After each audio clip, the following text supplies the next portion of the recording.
gets the Twisted Fate and the Galio. So these are very nice soft counters. Destiny to spot out where Thrill or where the Rengar is going to be. Galio to fly in wherever ND69 is going to pressure on deep into the jungle. So Leonites getting the Braum and as well as the Lucian to get that disengage and as well as that power on that AD carry role for row 1. Might just be the very first solution that we see for this comeback for the Icon Series fall season as its last week of group stage. Because of its recent nerf, it's just so hard to play with because its scaling is just a little bit nerfed. So I think it's going to be important for Lucian to be able to use that utility for that early game to impact that late game. But Saya, being locked in by LAKAN Esports, might tell a different storyline once again for LAKAN Esports.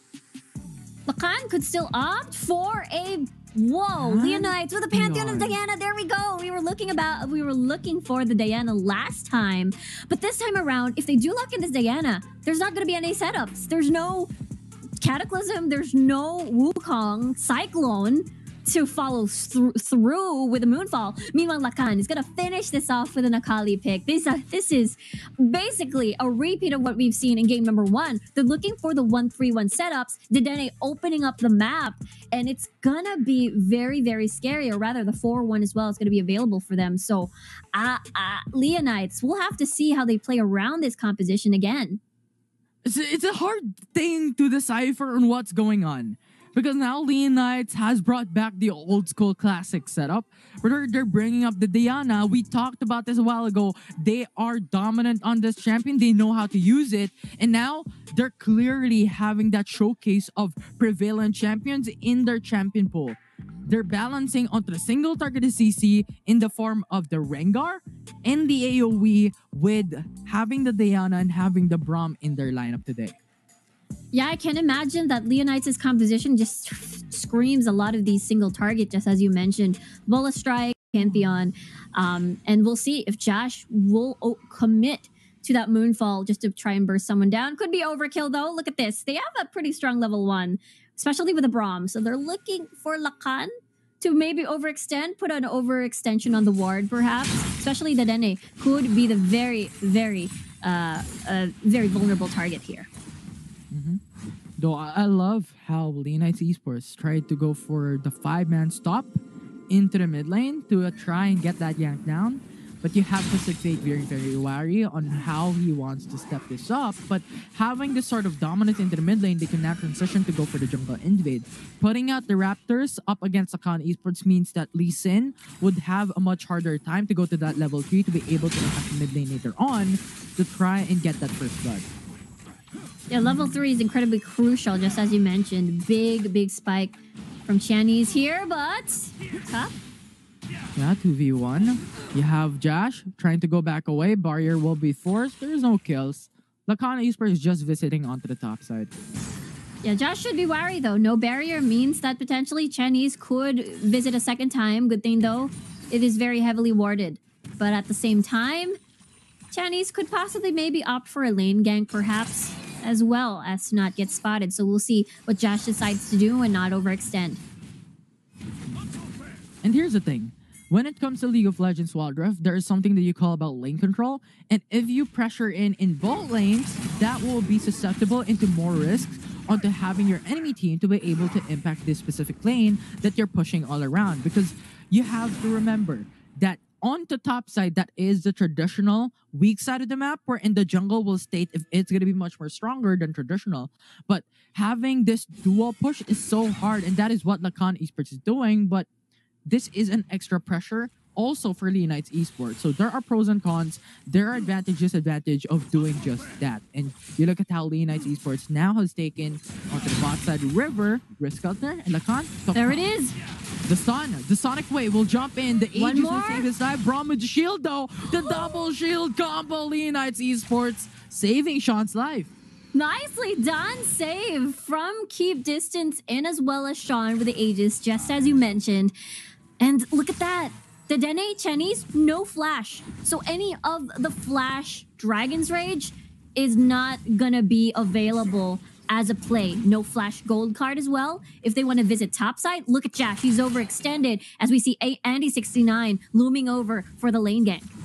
Yeah, and this is the best scenario that I was talking about. You have the jungle roaming into the top side, and this enables you to now pressure in that lanes to be able to go for that fast push because you're looking at Akali, the only one on top side. You also have a ward onto the tri-bush, so it gives you extra vision and knowledge on what Leonites Esports wants to do. So clever move coming in from Leonites, as now you have Diana going in, tries to go for the knockback, but you have LAKAN Esports very, very, very safe. Tante just hovering onto the turret is safe. No first blood 3 minutes into the game. Yeah, Tante was like, okay, what is happening here? Maybe Andy69. This is the point where level 5s are going to kick in. This is the point where my life could be in danger. So I really like how Tante just shifts playstyle and be a little bit more reserved to prepare for the next objectives. Again, it's going to be a first Ocean Drake, so that sustain is going to be very important.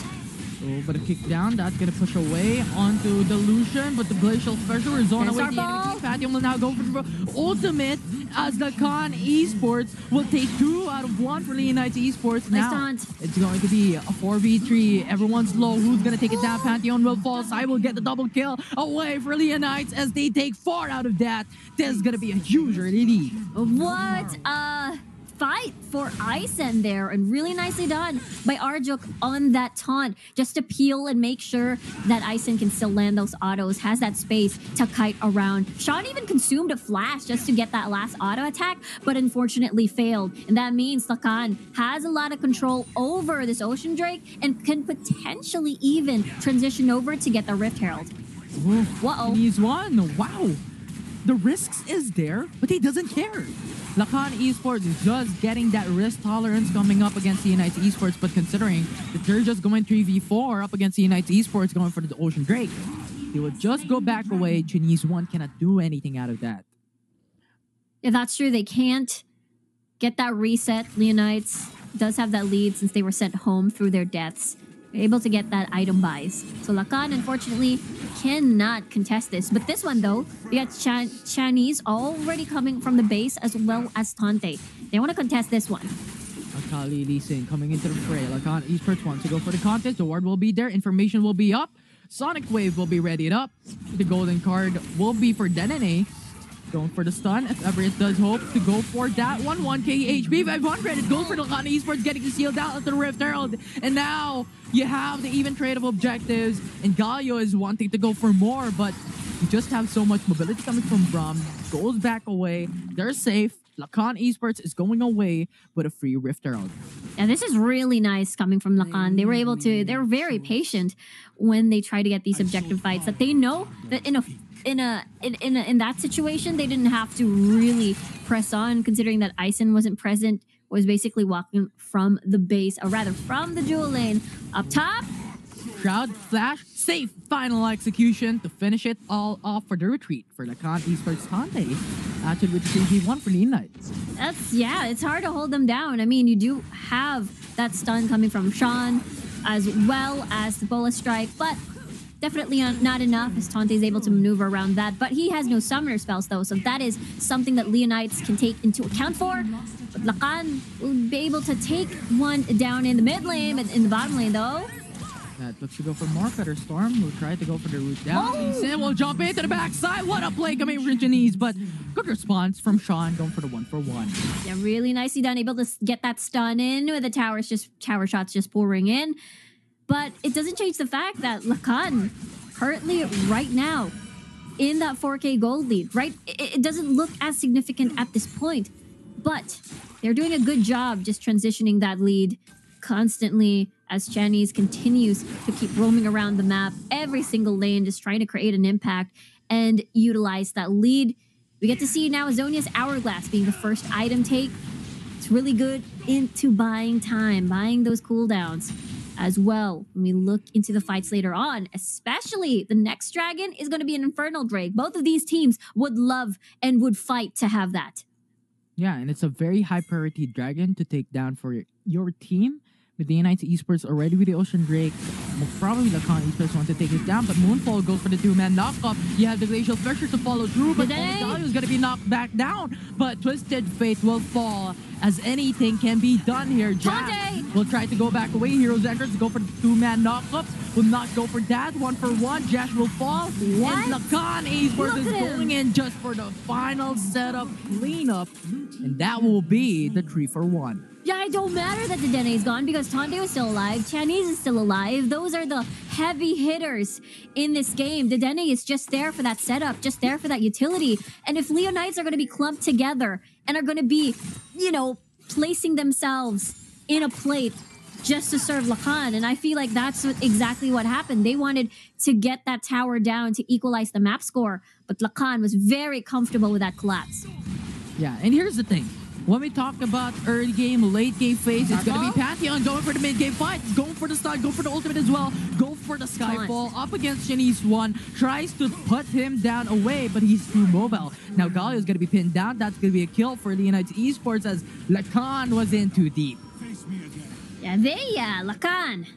Even though they did have a little bit of vision over at the deeper end of that blue buff from Leonites, they still had no information that there were 3 members basically on the way to that lane. And now LAKAN just wanted to prepare for this dragon. They're able to get that reset, so this is going to be potentially a full 5v5. Moonfall goes for the two-man knock-up. Leonites Esports, you need to respond, but LAKAN is now on the edge of their seats. The Infernal Dragon is now on half HP. Glacial Fissure goes for the knock-up onto Dene. And now LAKAN Esports has stolen the Infernal Dragon. Now Leonites Esports is on the pitch. That is not where you want to be against a Xayah, as you have obliteration from LAKAN Esports. They bring down 3. They're all surviving, and they can finish this tier 2 third from both lanes into mid and pot. Yeah, that is a big bonus. 7k gold lead already for LAKAN, and now they're going to keep pushing on with their lead. The Dene could be in trouble here, but remember, there are the lingering members nearby. Arjuk still has Grand Hero's Entrance, rather, and they are going to keep this advantage. Grand Starfall. Starfall will come through. Response is there, but this is a 2v4. If you jump in too deep, this is going to be devastating for the United Esports, but considering LAKAN Esports is just low of an HP, with no information into the deep jungle for Leonites, they're going back. Yeah, so far, Leonites, it is Sean was able to get that early gold for themselves, so they do want to try and take advantage. If Sean is able to get more kills, we'll see if they're going to get the bait on the dive, though. Atop. Tante is going to be here. Moonfall goes for the two-man knockup, but that's not going to be enough into a fed jungler for LAKAN Esports. That will be another kill for LAKAN. In addition to that, it's a topping onto their dessert on getting that hero and turret top lane. Yeah, they're able to get that big bonus as well as other kills at the bottom portion of the map. As we take a look at the items right now, Xayah on their way to that Infinity Edge. So Isen's gonna hurt even more now that they're after Chiani's life. Jumps into Chinese, but you have the safeguard. Jumps over the wall. He's safe. He's gonna be safe. It's very hard to hold these champions down. Akali, as well as the Lee Sin. A self-peel coming from Ison. Tankiness of Arjo. Look at this setup. Taunt. But it's just a tiny bit of CC. They don't want to go all in. It's top side though. For LAKAN Esports. But right. Top side is a different story. It might not be a prank because now Rengar is going to be pinned down. That's going to ignite, burning him away. And now HP will be gone in a couple of seconds. LAKAN Esports once again has gotten a kill out of that. And Leonites has lost their jungler. So LAKAN Esports has Go Signal, Baron Nashor. Yeah, this is going to be a free Baron. Just as you mentioned, no jungler. And now Leonites has no choice but to watch this happen unless... The Glacial Fissure will go for the knock-off. Pantheon will get in for the Starfall. This might be it. Moonfall was down into the backup, but LAKAN Esports will gain the ace, will gain the kill, will gain the Baron buff, and they're now able to push down as they get huge advantage away against LK. What such focus from coming from Chinese. Imagine he was on stasis. Everyone from Leonites Esports were basically focused on his life. So he had to watch out for his HP, watch out for the Baron's HP, and is still able to secure the Baron for the squad. It could have ended disastrous, but LAKAN, with great focus, still able to secure that, and they take more towers down. Yeah, it's a huge difference currently. It's 13k gold. It's just too much. How can you be able to respond to that? Especially having the Infernal Dragon already for the side of LAKAN. Baron buff is still active in this game. And 28 seconds, it's going to be the Mountain Dragon Knights. And Leon Knights, Rengar specifically, still doesn't have any kills to be able to stack onto the passive. So it's a really, really hard situation for ND69 currently. It's a very awkward situation. Lee Sin, Dragon Rage, that's going to be a 3-man knockup. Heroes entrance, zone away the enemy team. Jash now going for the stasis to delay much longer when it comes to the time. Moonfall goes in. Pantheon with a Starfall. 2 ultimates now going to be brought down. Calling to follow through massive amounts of damage, but damage is no longer going to be there. But because it doesn't hit around anyone, in Ison will just go into the backside, goes for the Feather Storm, and take the triple kill away. Now Leonites Esports is gone. LAKAN Esports with a Baron buff can now finish the game. It's still 25 seconds. They're going for the inhibitor into the mid side. They're going in for the Nexus base. It's open. 4k HP will be gone in 1 second, and LAKAN Esports will take this in a 2-0. It's a sweep.